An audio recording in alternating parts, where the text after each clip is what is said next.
Tak čo, si ready? Hello, ja som lektorka Kika a môjim cieľom je pomôcť na tvojej ceste k plynulej angličtine a ukázať, že učenie sa jazykov je skrátka lifestyle. S časmi v angličtine ešte nekončíme, ešte nás ich pár čaká, no a dneska sa pozrieme na používanie predprítomného jednoduchého času, alebo teda present perfect simple, ktorý vie zamotať aj skúsenejších študentov a nie každému je vždy jasné, ako sa používa. Zároveň, keď som bola teraz naposledy na dovolenke, rozprávala som sa s pár zahraničnými ľuďmi z Talianska, z Nemecka a tak podobne a nepoužívali úplne tento present perfect správne, pretože ho spájali s časovými príslovkami pre minulý čas. Ano. Čiže na to si musíme dať pozor, že vlastne present perfect má vlastné signálové slovíčka, ale to už celkom prebieham. Len som ti chcela uviesť príklad toho, že naozaj nie je to úplne jednoduché a teda určite si daj dôraz na to, aby si tento čas dôkladne precvičil. Poďme sa pozrieť na to, ako tento čas zostavíme. Máme tam pomocné sloveso have alebo has. Has máme v tretej osobe, to už určite poznáš. Present simple, teda he, she, it, has. No a potom sa bavíme o veľmi obľúbených nepravidelných slovesách. V minulom čase sa dáva druhý stĺpec, v tomto čase sa dáva tretí stĺpec, prípadne ak sú pravidelné, tak tam sa nič oproti minulému času nemení a dáva sa tam teda ed. Poviem ešte raz, have alebo has plus sloveso pravidelné, edečko nepravidelné, tretí stĺpec. Tento predprítomný čas je špecificky preto, že spája nám vlastne minulosť s prítomnosťou. Často ho používame vtedy, ak nepotrebujeme vedieť konkrétny čas, kedy sa niečo stalo, ale skôr je dôležitý výsledok. Napríklad, I have broken my leg. No nie je dôležité, že kedy sa to stalo v tomto, čo hovorím, ale je dôležité, že tú nohu mám zlomenú. Dobre, a to je ten výsledok v prítomnosti. Ďalší príklad. She has written 3 letters. Ona napísala 3 listy. Hej? Nie je pre mňa dôležité, že kedy sa to stalo. Dôležité pre mňa je, že tie 3 listy sú napísané. Ďalší príklad. He has done his homework, so he can rest now.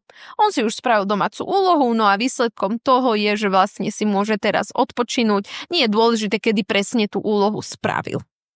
Ako si mohla všimnúť, tak práve všetko je spojené s prítomnosťou. Áno, čiže už sa to stalo, už je to urobené pre nás Slovákov, ale ešte stále to má vlastne dopad na prítomnosť. Niekedy present perfect prekladáme v slovenčine ako minulý čas, niekedy ako prítomný čas a preto to môže byť celkom metúce. Určite sa skôr zameraj na to, v akých situáciách a scenároch sa to používa, ale tak to už ti prizvukujem vlastne celú túto sériu. Zároveň si to môžeš pozrieť aj v e-booku zdarma. Ako sa naučiť časy v angličtine raz a navždy, nájdeš ho v popise, takže určite si ho stiahni a práve jeden z týchto typov spomínam aj teraz vo videu, no tam ich nájdeš viac.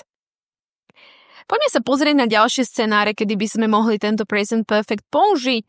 Je to určite vtedy, keď sa aktuálne niečo stane, čiže nejaké aktuálne správy, novinky, napríklad There has been a terrorist attack in Italy. Hej, teraz niekedy sa stal teroristický útok v Taliansku. Tiež používame present perfect, ak chceš začať vetu the first time, the second time, this is the second time I have driven a car, toto je druhýkrát, čo šoferujem auto, is not for the first time she has seen Peter, nie je to prvýkrát, čo ona vidí Petra. Ak chceme povedať, že sa niečo odohralo viacejkrát, dávame tam slovičko times, a teda krát. I have seen this film 3 times. Ja už som tento film videla 3-krát. Pravdepodobne si ho pozriem aj v budúcnosti, takže si to tam nechávam akoby také open. Udalosti, ktoré sa odohrali nedávno, napríklad I've had 3 cups of coffee already. Ja už som mala 3 šálky kávy.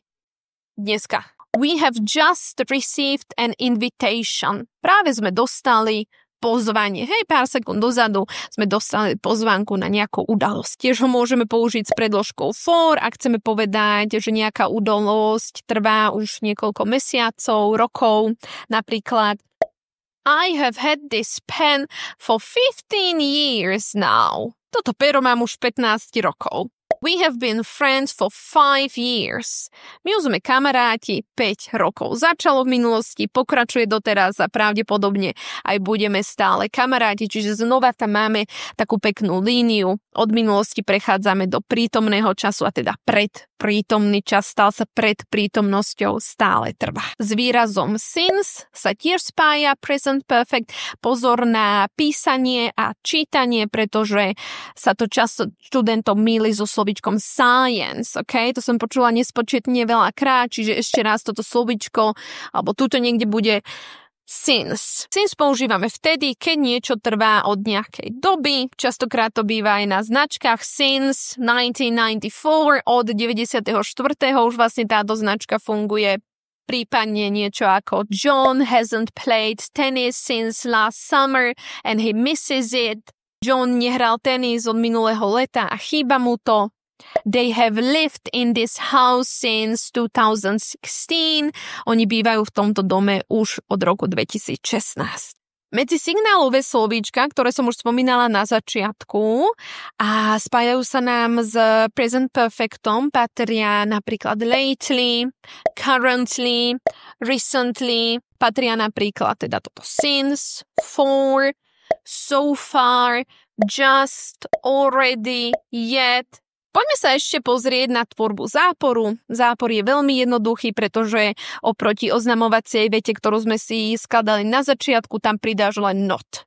Have not, has not, krátka forma haven't, hasn't, podobne je to v otázke, have, has dávame na začiatku a potom nasleduje osoba, sloveso a zvyšok vety. Čiže žiadna veľká veda, princíp je v podstate taký istý ako pri tvorbe ostatných časov. Tak čo, dajme si ešte pár príkladov na ten zápor a otázky. I haven't studied for weeks. Už som sa týždne neučila. She hasn't studied anything yet. Ešte sa nič nenaučila. Have they read all these books? Oni prečítali všetky tieto knihy. Has she read all the magazines on the table? Prečítala všetky tie časopisy na stole. Tak, ja verím, že teraz je ti to už trošku jasnejšie.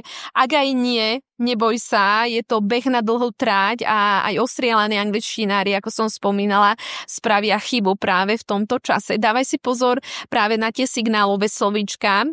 Ak si to porovnáme ešte s past simple napríklad, tak nemôžeš povedať present perfect z yesterday alebo 10 years ago a tak podobne. Takže dávaj pozor na to, čo si do tej vety hodíš, pretože by to mohol byť po správnosti aj ten past simple.